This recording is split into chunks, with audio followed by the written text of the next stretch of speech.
You're not the Congresswoman from Oregon anymore, right? No, sir. Okay. You're trying to become Secretary of Labor.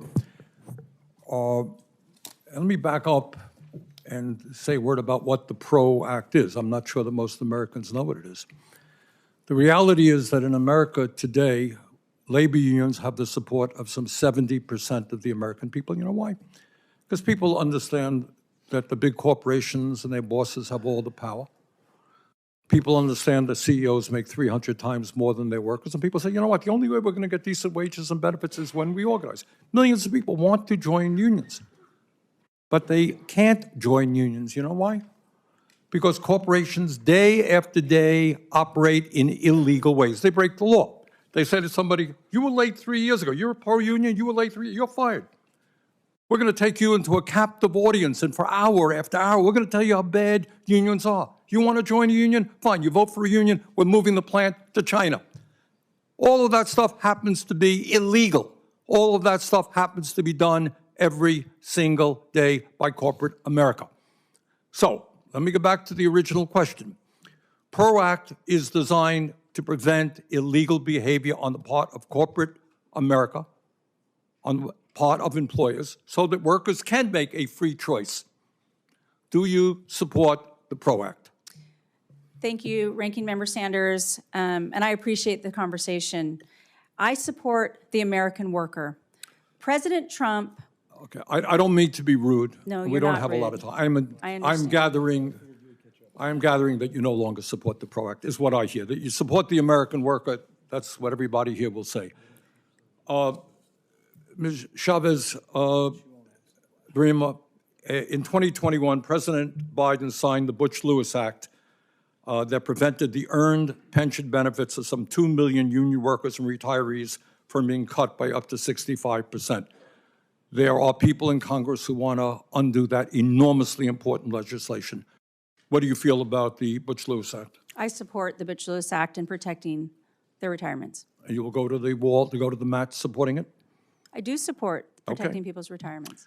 Federal minimum wage is 7.25. State after state has voted to raise the minimum wage. Somehow we can't do it here in Washington. 20 million workers are making less than $15 an hour.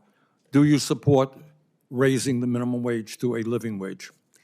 Ranking Member Sanders, you know that that is an issue for Congress to determine and raising the minimum wage. As the Secretary of Labor, I cannot weigh in on that. That's determined by Congress. If they want to negotiate that, I will fully and fairly enforce the law as a Labor Secretary, if you all so choose, and give you whatever data possible to make that decision as members of Congress. Well, I understand that Congress makes the law, but you have an opinion, and you will be the leading advocate for workers if you are confirmed. Question, if you were sitting where I'm sitting, would you vote to raise the minimum wage to a living wage? Well, I'm not sitting where you're sitting hypothetically. I used to, but not any longer.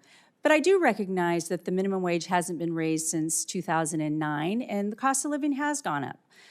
But again, I cannot sit here and determine what that wage will be fully and fairly. I will enforce the law, but it will be up to Congress to determine, because that is not in the purview of the Secretary of Labor.